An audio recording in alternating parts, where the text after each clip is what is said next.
Don't Hug Me I'm Scared has always had a hint of comedy. Think back to the YouTube series, and once you look past some of the creepy moments, you might remember moments like the trio being asked about their favorite colors, only for one to randomly be labeled as not creative, the clock guy having a voice crack in the middle of his song, and good old digital dancing. I actually got a comment on one of my previous DHMIS videos where someone thought I wasn't understanding the British comedy in DHMIS based on the fact that I was analyzing episodes and their potential hidden meanings. I'd actually disagree with that because DHMIS was a perfect window into showing me what's common in British humor, along with other shows and content made by British creators. If this series was all British comedy with no hidden meanings, then I think that would still show just how impressive this series is. If I were to describe the series in 3 words, I would probably say dark interpretive comedy,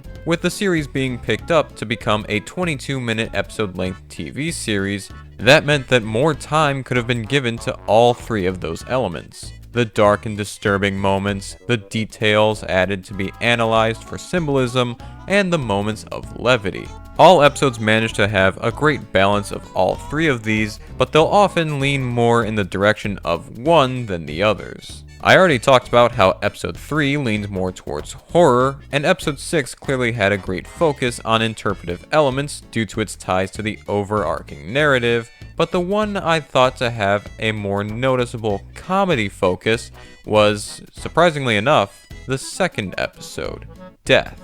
It's very noticeable and juxtaposing, but I can't help but see that this was an intentional decision done by design. Why would I make this claim? Why would this be the case for this episode specifically?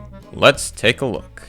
Firstly, the episode has a pretty funny beginning. Duck reads about his reported death in the newspaper and becomes excited to know that he's apparently dead. Red Guy is jealous because he's all edgy and non-energetic. He thinks he should be the one who's dead. The fact that the trio actually want death and Duck teases Red Guy because he's dead and the Red Guy isn't makes for a pretty humorous and low-key opening, especially considering the news they're discussing. That is, until they remember this is Don't Hug Me I'm Scared and build a bit of unsettling tension. Did that fall out of your eye? This gives us one of the more unique DHMIS teachers, the Coffin Guy. The Coffin Guy goes about everything with a positive attitude and doesn't actually do anything harmful or malicious towards the trio. Instead, the Coffin Guy helps the trio with Duck's funeral and treats it more like a party than, well, what it actually is.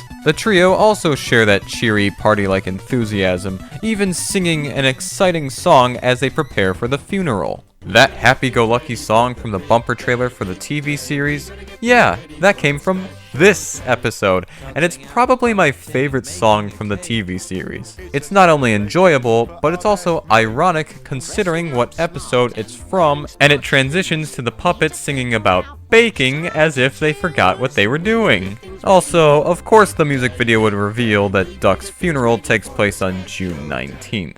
I didn't know where to slip in this little piece of trivia, so I'll just point out right now that the newspaper reported that Duck died from forgetting to drink water, and Red Guy's ID card said that Red Guy's death would be something water-related. An oddly specific focus on water-related deaths in this episode all about death, which is strange because Mortal Kombat wanted us to believe that water was the element that brings life, except when it's used against a cryomancer. Funeral time! This is what I'd argue to be the funniest scene in the episode. Maybe even the funniest scene in the entire TV series. It's just joke after joke, and I love it. This is what I want my funeral to look like. It's that funny. And it all flows so well together. Why does it say David? That's his name. That's supposed to be your name. What's his name? It doesn't have a name, it's a stone. Right, this is very confusing. It's time for some lovely remarks by the best friend. I'm your best friend. We're close. I mean, I know you. I know which one you are. Look, I'm leaving you all my stuff. That's just our stuff, anyway. And my diary. There's nothing in it. It's new. I just got it. I could do the lovely I remark. don't want you. I want my best friend. He's a nice guy. He's the smallest one. Tell them about the tournament. I don't know about the tournament. I won a tournament. didn't I? Did you?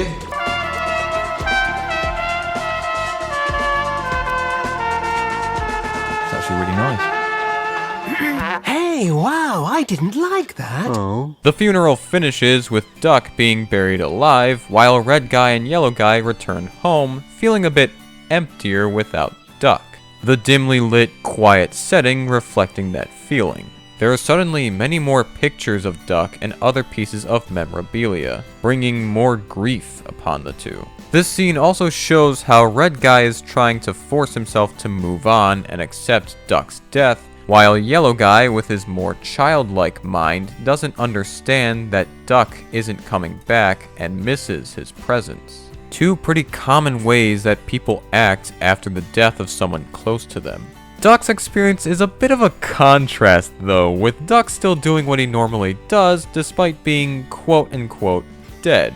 He, being someone who's always got to do something, dislikes the part of death where your body just stays in the ground doing nothing. Death isn't as exciting or fulfilling to him as he initially thought.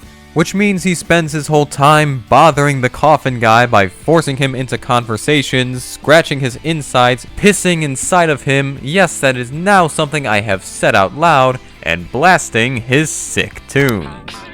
Where did you get that? What is this? I made it myself. Okay. On the computer.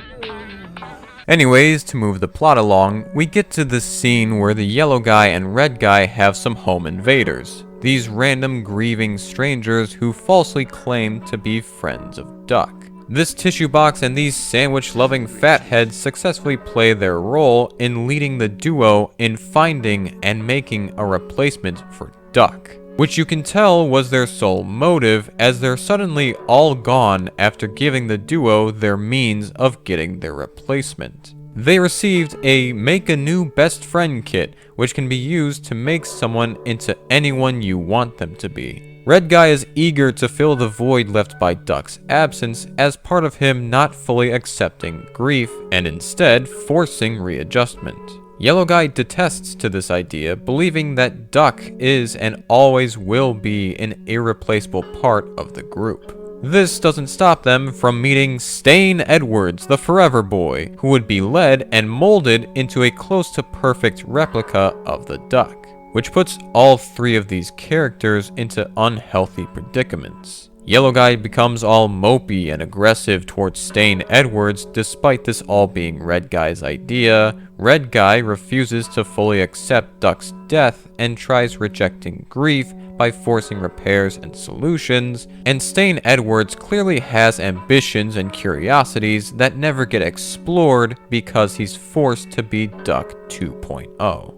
Anyways, we then get the Memories song, with Yellow Guy reminiscing about his standout moments with Duck, and Red Guy using his memories to help mold a new Duck.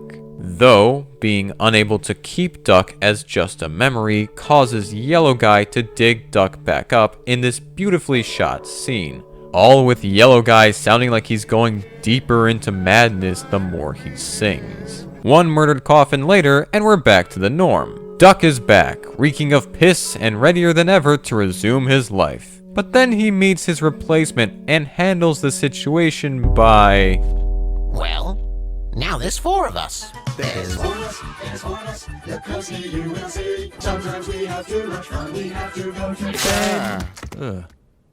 Huh. I guess the newspaper was right in the end. Duck is definitely dead. Funny handshake song for the credits. Go! When you meet a businessman, you must shake him by the hand. This ended up being a very different kind of DHMIS episode. While it did have some unsettling moments and dark themes, the amount of jokes and levity cleverly worked into the episode kept it feeling comedic and easygoing. Again, it is ironic that this ended up happening for the episode with the darkest subject, but I still believe this was done intentionally to keep a positive and enjoyable energy throughout what could have been a very dreary episode. You've got a funeral scene, have some humorous back and forths between the characters on whether or not they're really all that close. You've got a funny scene with people gathered to mourn? Have the mourning individuals be a bunch of goofy-looking characters who can't get enough of their sandwiches. You've got characters on opposite stances on whether or not someone new should fill the void in a friend group. Follow that up with a gag version of the opening with the new guy replacing the dead one. But that doesn't mean this episode is devoid of creepy aspects and thought-provoking symbolism. I mean, this is the episode about death, a topic that series like Metal Gear and No More Heroes show has many ways of viewing. What was interesting to see in this episode was how the puppets were initially welcoming to the idea of death until having a stronger value of life after experiencing what it was like to be dead and have a death in the clump. But even then, it showed how damaging it could be to obsess with life and death too much. Obsess with death too much and you'll end up stripped away of everything in life. Obsess with life too much and you'll never be able to accept the way things need to adapt after a death. In other words, death isn't something to look forward to, but utterly detesting it will only make life harder and give the loss of other lives a more damning impact. We need to allow ourselves to come to grips with deaths in a healthy manner. Otherwise, we won't fully be able to continue our own lives. But most of all, when you meet the businessman, you must shake him by the...